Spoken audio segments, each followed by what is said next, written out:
सदस्य श्री अनुराग ठाकुर जी। अनुराग ठाकुर जी, माननीय सदस्य।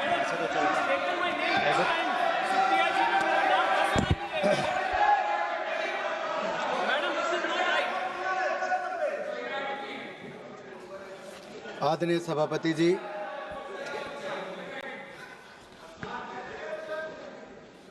आज मैं राष्ट्र हित, राष्ट्र सुरक्षा और राष्ट्र स्वाभिमान के एक बहुत महत्वपूर्ण विषय पर बोलने के लिए उपस्थित हुआ हूं। मैं अपनी पार्टी का आभार प्रकट करता हूं कि जिन्होंने मुझे बोलने का अवसर दिया। मैं जो कहने जा रहा हूं वो केवल मेरे व्यक्तिगत विचार नहीं, कोई मेरी पार्टी या मेरी सरकार के ही केवल विचार नहीं, ये 140 करोड़ भारतीयों की जनमानस की ये भावना है।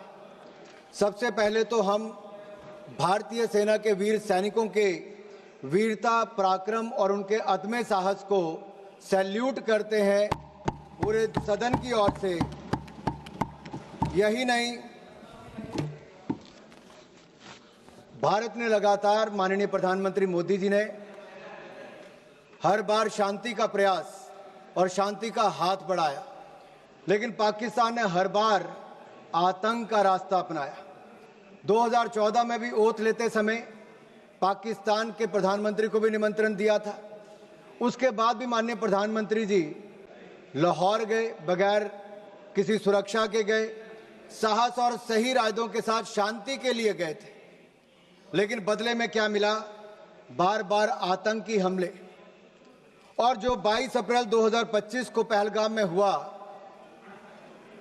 उसका उल्लेख यहां पर जितने सांसद आज तक विपक्ष से बोले हैं, किसी एक भी सांसद ने खड़ा होकर यह नहीं कहा किस आतंकवादी हमले में धर्म पूछकर कलमा पढ़ने के लिए बोला गया, पैंट उतार कर देखा गया, फिर मौत के घाट उतारा गया। इतना बोलने में विपक्ष के सांसदों को क्या दर्द थी। जब रक्षा मंत्री जी भारतीय सेना की उपलब्धियों की चर्चा कर रहे थे, तब कोई ताली नहीं थी, कोई मेज नहीं थपथपा रहे थे। और आज भी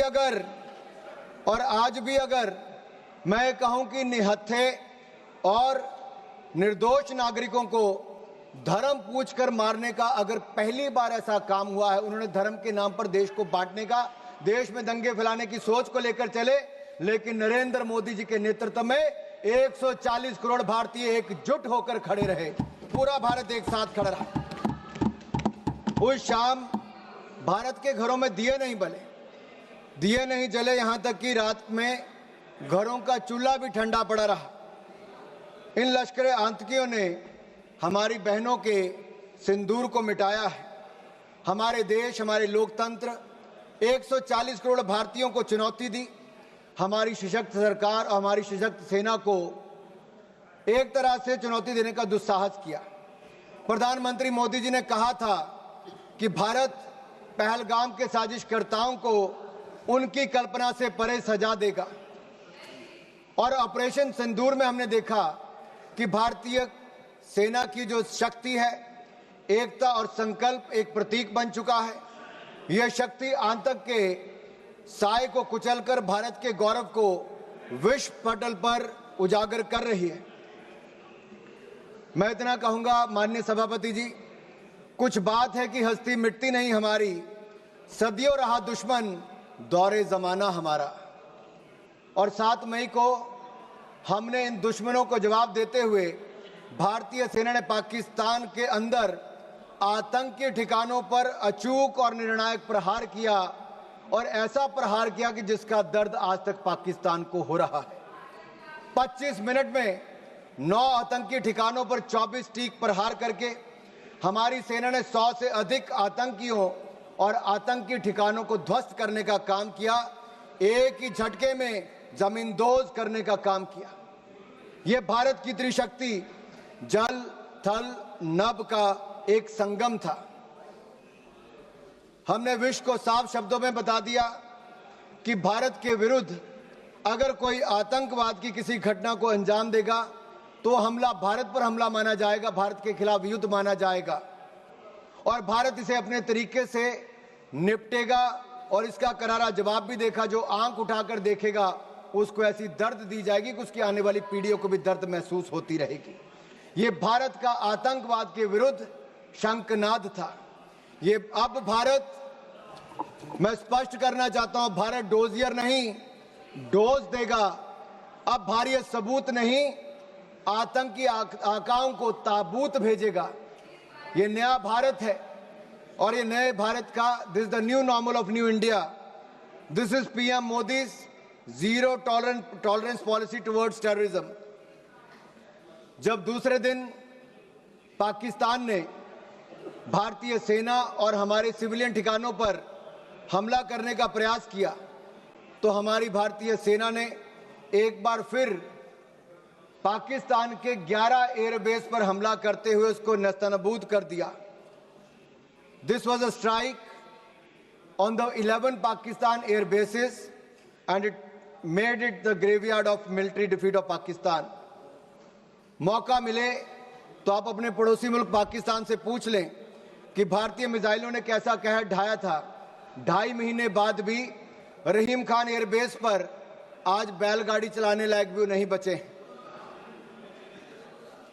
वर्षों तक अगर आपने सुना होगा तो ये कहते थे कि भारत से हजारों साल तक जंग लड़ते रहेंगे। गज़वे हिंद के मंसूबे पाले बैठे थे, ब्लीड इंडिया विद 1000 कट्स के मंसूबे पाले बैठे थे और ये मंसूबे पालने वाले 48 घंटे भी भारतीय सेना का मुकाबला नहीं कर पाए। भारतीय सेना ने ऐसा दर्द देने का काम किया है। और मैं विपक्ष के लोगों को कहना चाहता हूं, राहुल जी तक संदेश जरूर पहुंचा देना। भारतीय सेना वहां पर मारती है जहां सबसे ज्यादा दर्द होता है। Indian army strikes the enemy where it hurts the most, in mind, in might and on their map. उधर पाकिस्तान के जर्नल जिहादी बंकर में छिप गए थे। यहां तक कह दिया था कि पाकिस्तान में भूकंप आ गया है। अगर शक हो तो अपने प्रिय पाकिस्तान से पूछ कर देख लेना, जिसके कसीदे आप दिन रात पढ़ते रहते हो। और मुझ पर विश्वास नहीं तो जाकर उनके उप प्रधानमंत्री इशाक डार ने क्या बोला उसका मैं कोट यहां पर करना चाहता हूं। भारत की सेना हमें मार रही थी, हम बेबस थे, हमारे सामने सीज फायर का भीख मांगने के अलावा और कोई चारा नहीं था। आई अनकोट, ये किसी और ने नहीं, पाकिस्तान के उप प्रधानमंत्री का कोट है। We launched precision missile attacks on their safe houses, bunkers and training camps. They targeted our tourist, but we attacked terrorists. We didn't strike civilians. We strike the very heart of terror military nexus. We did not escalate. We have neutralized with precision, purpose and power. This is not a reaction. This is the doctrine and this is the new normal. मैं इतना ही कहूंगा, भारत की प्रधानमंत्री मोदी जी की ये zero tolerance policy towards terrorism आज पूरी दुनिया भर के लिए कड़ा संदेश है। इस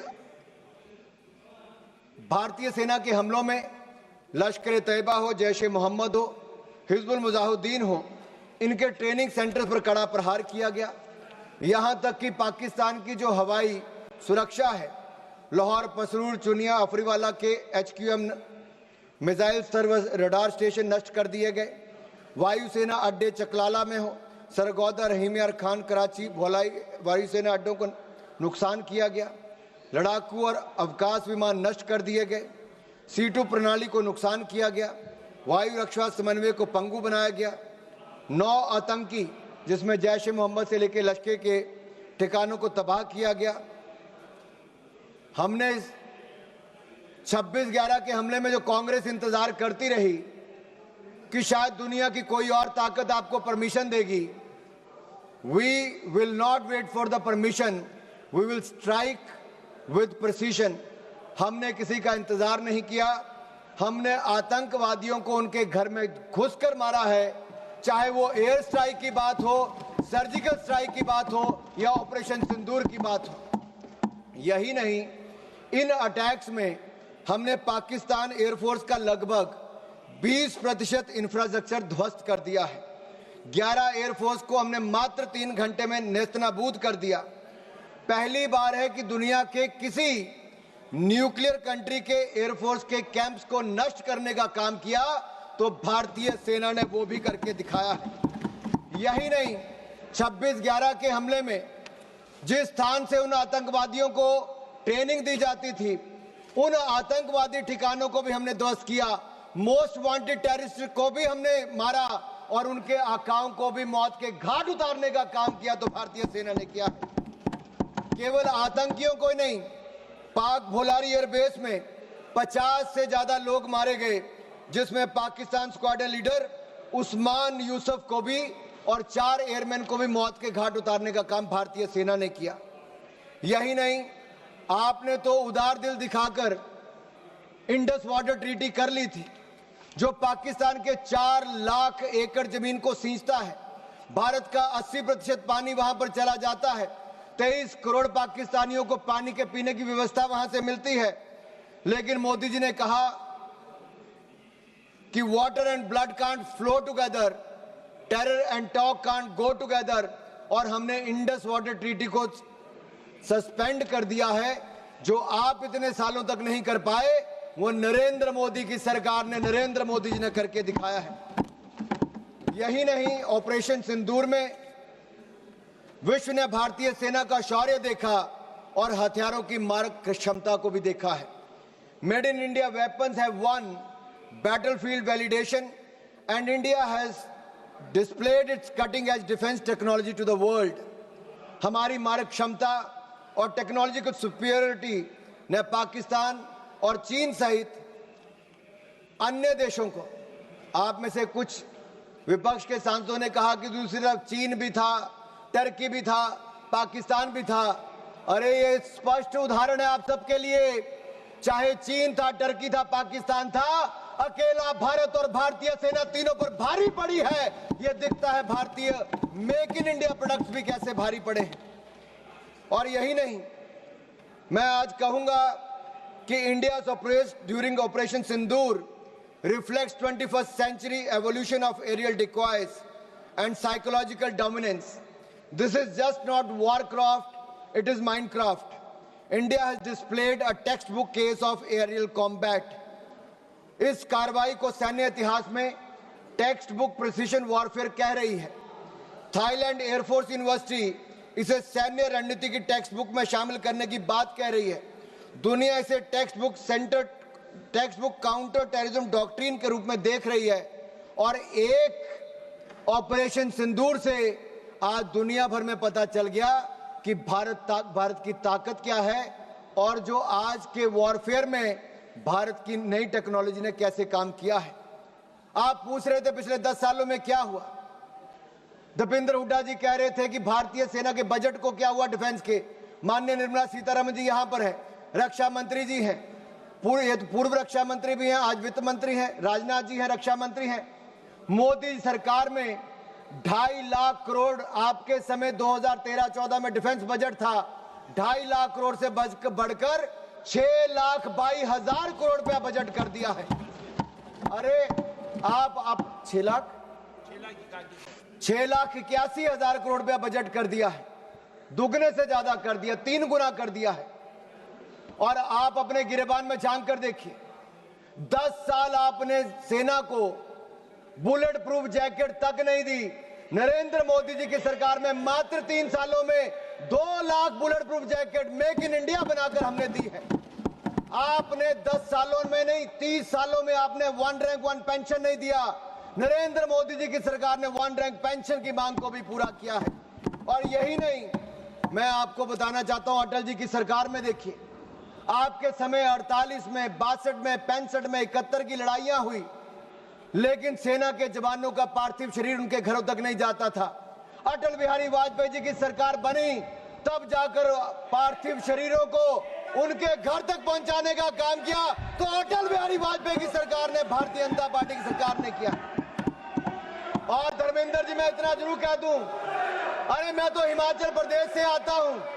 हिमाचल प्रदेश राज्य छोटा है, लेकिन सेना में बड़ा योगदान है। अगर देश को पहला परमवीर चक्र विजेता किसी ने दिया तो मेजर सोमनाथ शर्मा हिमाचल प्रदेश ने दिया है। कारगिल युद्ध में अगर 52 शहादत सबसे ज्यादा हुई तो हिमाचल प्रदेश की हुई। 4 परमवीर चक्र विजेता हुए थे, उसमें से 2 कैप्टन विक्रम बत्रा, राइफलमैन संजय कुमार भारत हिमाचल प्रदेश से हुए हैं। सर माननीय सभापति जी, मैं इतना कहना चाहता हूं, आज नरेंद्र मोदी जी की सरकार में हमने अपना एक्सपोर्ट 34 गुना बढ़ा दिया है। 686 करोड़ से बढ़कर लगभग 24,000 करोड़ हो गया।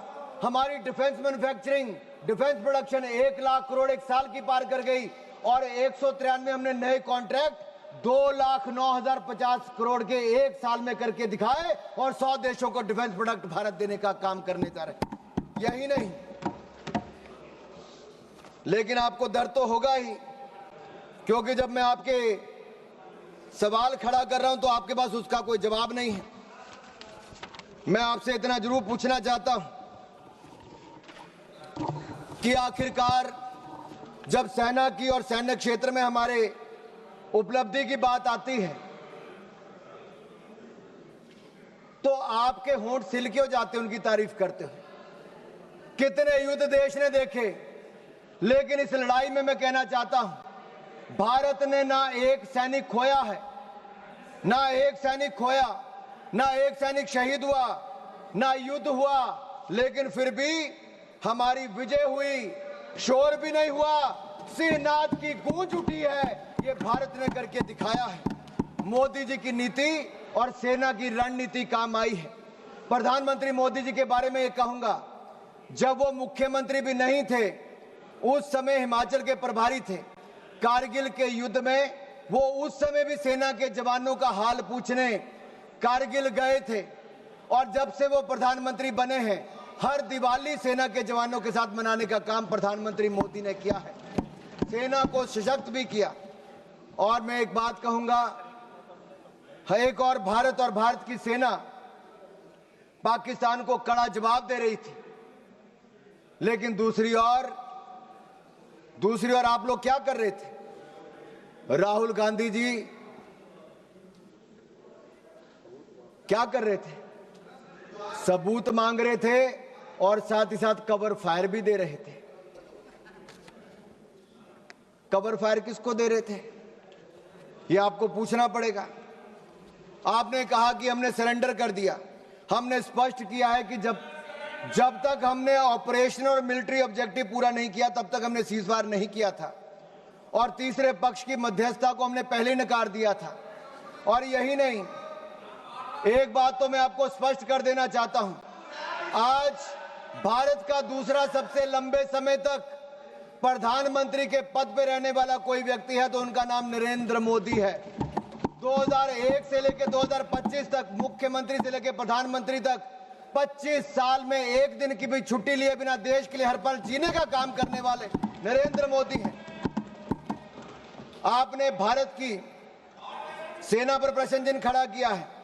मैं इतना कहूंगा, हम दुनिया का सबसे बड़ा लोकतंत्र है, दुनिया की चौथी बड़ी अर्थव्यवस्था है, दुनिया के सबसे लोकप्रिय प्रधानमंत्री नेता हमारे पास हैं। भारत को झुकाने वाला कोई कमाई का लाल पैदा नहीं हुआ जो झुका सके। भारत को कोई झुका सके ऐसा किसी में दम नहीं। भारत से विश्व है, हम किसी से कम नहीं, हम किसी से कम नहीं। आदरणीय सभापति जी, भारत 2.5 मोर्चे पर लड़ाई लड़ रहा था। 2 मोर्चे तो सबको पता है, लेकिन ये जो आधा मोर्चा है ना, उस आधे मोर्चे में एक राहुल ऑक्युपाइड कांग्रेस भी है। राहुल ऑक्युपाइड कांग्रेस क्या, मैं बताऊंगा।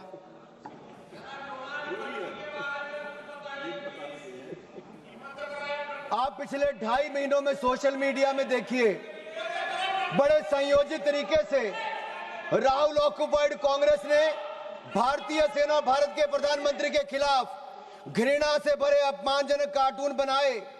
इसी कांग्रेस पार्टी ने, राहुल ऑक्युपाइड कांग्रेस ने आर्मी चीफ को सड़क का गुंडा कहने का काम किया।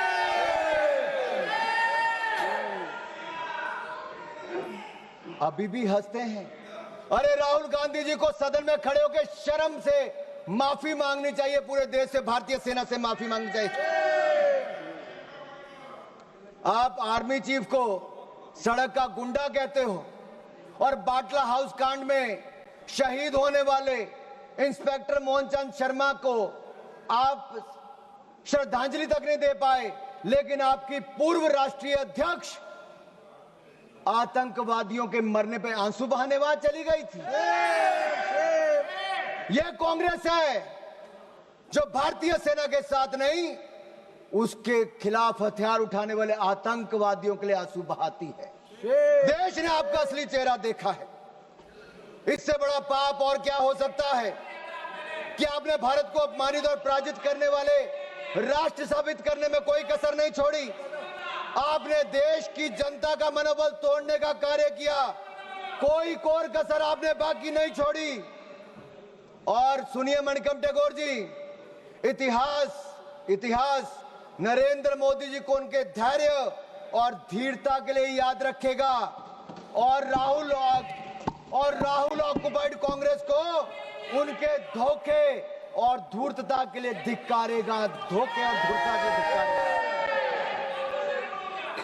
और मैं आपको बताऊं, जिस नेता की आप अपने की बात करते हैं, 2 बार देश की जनता ने लीडर ऑफ ऑपोजिशन बनने के लायक भी नहीं दिया। एक बार तो अमेठी की जनता ने हरा दिया, और अगर रो धोकर लीडर ऑफ ऑपोजिशन बन भी गए तो मैं कहना चाहता हूं, अब वो एलओपी से एलओबी बन गए हैं। किरण जी पूछ रहे एलओबी का ही है भाई, पार्लियामेंट्री अफेयर मिनिस्टर को तो मुझे बताना पड़ेगा। एलओपी लीडर ऑफ ऑपोजिशन से एलओबी लीडर अपोजिंग भारत बन गए हैं। उनके एजेंडे पे केवल भारत का विरोध है, भारतीय सेना का विरोध है, और भारत के प्रधानमंत्री का विरोध करना ही लिखा है। इसलिए आज से उनको एलओबी कहना शुरू करना पड़ेगा। और मैं एक बात जरूर कहूं, पता नहीं वो कांग्रेस के पोस्टर बॉय बन पाए ना बन पाए, लेकिन पाकिस्तान के प्रोपेगेंडा के पोस्टर बॉय राहुल गांधी बन गए हैं।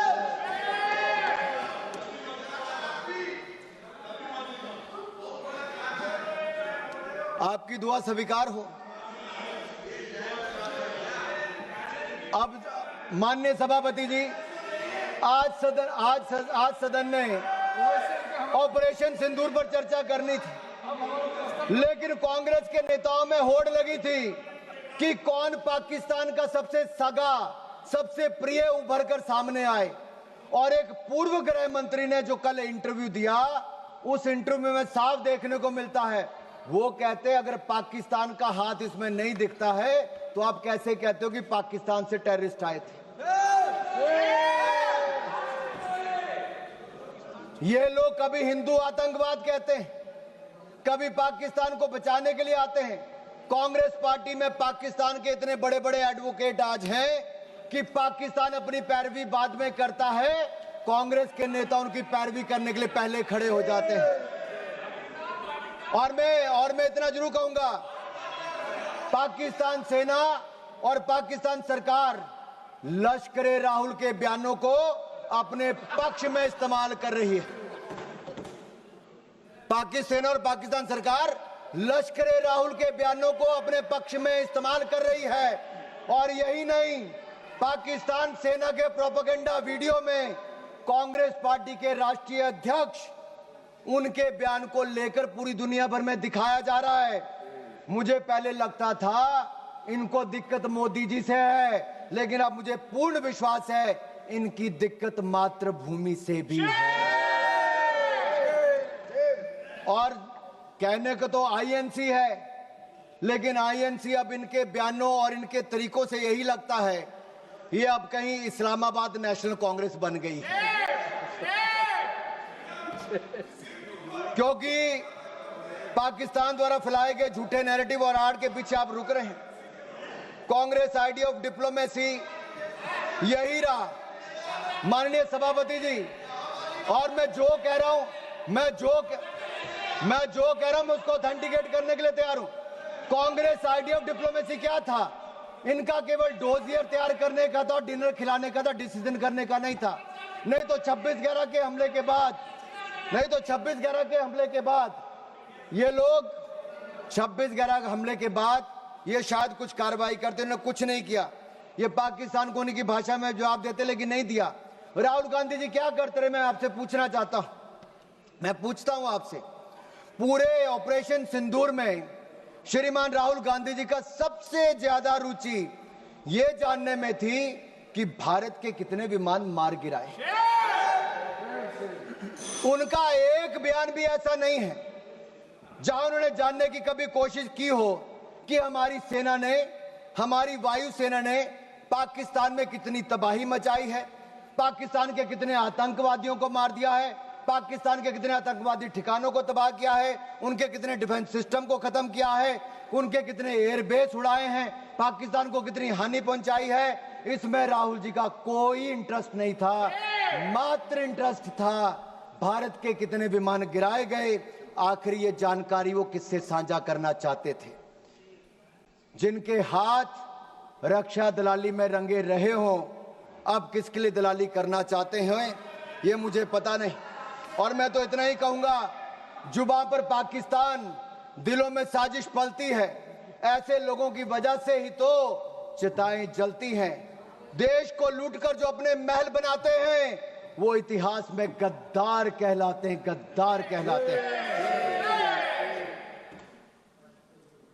ऑपरेशन सिंदूर पे मैं कहूंगा हमारी सेना ने तो किया, वो दुनिया ने देखा, लेकिन उसके ठीक बाद प्रधानमंत्री मोदी जी आदमपुर एयरबेस पर गए और अपनी सेना का मनोबल बढ़ाने का काम भी किया। तो नरेंद्र मोदी जी ने किया। फेक प्रोपेगेंडा चलाया जा रहा था कि आदमपुर एयरबेस खत्म कर दिया। अगर खत्म हो गया तो प्रधानमंत्री कैसे उतरते? S-400 पीछे खड़ी दिखती थी, आपकी आंखों में, आपके चश्मे नहीं दिख रही होगी, दुनिया ने देखा है। यही नहीं, मैं आपको यह कहना चाहता हूं, न्यू रूल ऑफ एंगेजमेंट में हमने तय कर दिया है, कोई भी आतंकवादी घटना को एन एक्ट ऑफ वॉर माना जाएगा। मैडम मैं 5-7 मिनट और लूंगा, मेरे जो टाइम मुझे पार्टी ने दिया वो 5-7 मिनट। किरण जी भी यहां पर हैं। और न्यूक्लियर ब्लैकमेल की जब बात चलती है, अटल बिहारी वाजपेयी जी ने भी स्पष्ट कर दिया था और नरेंद्र मोदी जी की सरकार ने तो कह ही दिया है, हमने एस्केलेशन भी नहीं की, हमने केवल आतंकवादी ठिकानों को प्रहार किया। लेकिन जब पाकिस्तान ने हमारे सेना या सिविलियन ठिकानों पर प्रहार करने का प्रयास किया तो हमने ऐसा जवाब दिया है कि कांग्रेस नहीं, पाकिस्तान सदा याद रखिए, गलती से। मैं जहां तक सिंधु डैम की बात है, इंडस वाटर ट्रीटी को हमने सस्पेंड किया है। आपके कुछ नेताओं ने कहा, जो आपकी गठबंधन में सरकार में थे, उन्हें कहा पानी दे देना चाहिए पाकिस्तान को। प्रधानमंत्री मोदी ने कहा सिंधु में पानी और खून, सिंधु नदी का पानी और खून एक साथ नहीं बह सकते। तुम हमारा खून बहाओगे, तुम्हें पानी नहीं पिलाएंगे। मैं इतना जरूर कहूंगा, पाकिस्तान चाहे जितना मर्जी सिर पटक ले, नाक रगड़ ले, सिंधु डैम के गेट नहीं खुलेंगे, नहीं खुलेंगे। आदरणीय सभापति जी, जो प्रतिनिधि मंडल माननीय प्रधानमंत्री मोदी जी ने दुनिया भर में भेजे, वो 7 प्रतिनिधि मंडल में एक मुझे भी जाने का अवसर मिला। सुप्रिया जी हमारा नेतृत्व कर रही थी। और मैं सदन में एक बात जरूर कहना चाहता हूं,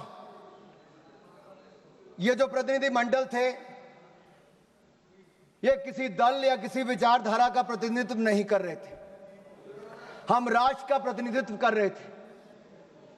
हमारे मत अलग हो सकते हैं, हाँ, हम में मतांतर हो सकता है, मत भिन्नता हो सकती है, मन का भेद हो सकता है, लेकिन जब राष्ट्र का प्रश्न हो तब हम एक हैं, हम एक मत हैं, हम भारत के पक्ष में हैं, हम सबके लिए राष्ट्र सर्वोपरि है। और मैं कह सकता हूं कि 7 के 7 प्रतिनिधि मंडलों में किसी भी दल का कोई भी सांसद होगा, उसने दलगत राजनीति से ऊपर उठकर देश की बात की। आज पूरे सदन की ओर से मैं उनका धन्यवाद करता हूं, उनको नमन करता हूं। हम सिर्फ 5 मिनट में खत्म कर रहे हैं। एक मिनट में कर लीजिए। मेरा 2 पॉइंट इंपॉर्टेंट है, इसको लेना जरूरी है। सिर्फ 2 पॉइंट इंपॉर्टेंट, एक इसमें हमने हासिल क्या किया और दूसरा सरेंडर विषय है। मैं इतना कहूंगा अंतर्राष्ट्रीय मंच पे हम किसी का साथ लेने नहीं गए थे। भारत ये बताने गया था कि भारत अपने दम पर आतंकवादी के आकाओं को मुंह तोड़ जवाब दे सकता है, और हमने मुंह तोड़ जवाब दे दिया है। हम फर्स्ट हैंड इंफॉर्मेशन देने गए थे, किसी का सहयोग मांगने नहीं गए थे। और 193 देशों में से 190 देशों ने एक साथ इन आतंकवादी हमलों की निंदा की है। ये नरेंद्र मोदी जी का दिखाता है। और यही नहीं, मुस्लिम देशों में भी पाकिस्तान को अलग थलग करने का काम किया, आतंकवाद के खिलाफ एक वैश्विक माहौल बनाया। और मैं कहना चाहता हूं कि जो रवैया कांग्रेस का रहा इस समय, वो सबसे अधिक निराशाजनक, अपमानजनक और आपत्तिजनक था। सेना और सरकार पर हमला करने में कांग्रेस कहीं पीछे नहीं रही। लेकिन भारत में जहां नरेंद्र मोदी जी की सरकार में हम लगातार आगे बढ़े, एक फेक नैरेटिव कांग्रेस के नेता द्वारा चलाया जा रहा है कि सरेंडर सरेंडर। माननीय सभापति जी, अगर पिछले 78 साल का हिसाब लिया जाए तो कांग्रेस ने कितने ब्लंडर और सरेंडर किए, ये आज देश को मैं बताना चाहता हूं। और इन 2 मिनटों में बताऊंगा। 1948 में कश्मीर जैसे आंतरिक विषय को संयुक्त राष्ट्र में ले जाकर सरेंडर किसने किया? कांग्रेस ने। 1950 से 60 के दशक में एक्साई चीन को बंजर जमीन कहकर चीन की झोली में डालने का ब्लंडर किसने किया? कांग्रेस ने। 1954 में तिब्बत के अधिकार को छोड़कर चीन को कब्जा करने का स्वीकार किसने किया? कांग्रेस ने। 1958 में नून नेहरू समझौते के तहत बेरूबारी को पूर्व पाकिस्तान में स्थानांतरित करने को सरेंडर किसने किया? कांग्रेस ने। 1960 में पंजाब के सरजा माजरा, रख हरदीप सिंह पठान के, सुलेमान के, चक लोधी को पाकिस्तान को सौंपकर सरेंडर किसने किया? कांग्रेस ने। 1960 में सिंधु जल संधि के तहत पाकिस्तान को $174 मिलियन, आज के 14,000 करोड़ के बराबर, ये सरेंडर किसने किया? कांग्रेस ने। माननीय सदस्य प्लीज। 1963 में पाकिस्तान ने पीओके में 5,180 वर्ग किलोमीटर क्षेत्र चीन को सौंपने का काम किसने किया और चुप रहा? कांग्रेस ने। 1974 में इंदिरा गांधी ने एक समझौते के तहत कच्चा थीवू द्वीप श्रीलंका को सौंप दिया, सरेंडर किसने किया? कांग्रेस ने। संयुक्त राष्ट्र की सिक्योरिटी काउंसिल की सीट चीन को सरेंडर किसने की? कांग्रेस ने। भारत के हितों को किसने बेचा? 62 के युद्ध में अमेरिका से एयरफोर्स सपोर्ट की मांग कर सरेंडर किसने किया? कांग्रेस ने। 1965 में पाकिस्तान से जंग जीतकर 68 में 828 स्क्वायर वर्ग किलोमीटर पाकिस्तान को किसने सरेंडर किया? कांग्रेस ने। 1970 की जंग में पाकिस्तान के 93,000 सैनिक भारत के 56 सैनिक लिए बिना माननीय வணக்கத்தை தெரிவித்துக் கொள்கின்றேன். பகல்காம் தாக்குதலுக்கு எதிராக தேசமே ஒன்றுபட்டு நிற்கிறது. வீழ்ந்த ஒவ்வொரு माननीय सभापति जी, ஏற்படுத்திய कांग्रेस का सरेंडर अभी पूरा नहीं हुआ भाई। कांग्रेस ने बहुत सरेंडर किया है, कांग्रेस ने बहुत सरेंडर किया, ब्लंडर भी बहुत किए 93,000 सैनिकों को, पाकिस्तान के 93,000 सैनिकों को भारतीय सेना ने नील डाउन करवाया था, मुर्गा बनाया था, लेकिन इंदिरा गांधी ने सरेंडर किया। अपने 54 भारतीय सैनिकों को लिए बिना पाकिस्तान के आगे सरेंडर किसने किया? ताशकंद समझौते में हाजी पीर दर्जे जैसे अति महत्वपूर्ण रणनीतिक क्षेत्र को पाकिस्तान को वापस देकर सरेंडर किसने किया? पाकिस्तान को न्यूक्लियर टेक्नोलॉजी ऑफर कर दुश्मन से हाथ मिलाने का सरेंडर किसने किया? 1984 में इंदिरा गांधी ने पाकिस्तान के कौटा परमाणु संयंत्र पर हमला करने से इनकार कर दिया, सरेंडर किसने किया? रोनाल्ड रीगन अमेरिका राष्ट्रपति. அவைத் தலைவர் அவர்களே, உங்களுக்கு எனது அன்பான வணக்கத்தை தெரிவித்துக் கொள்கின்றேன்.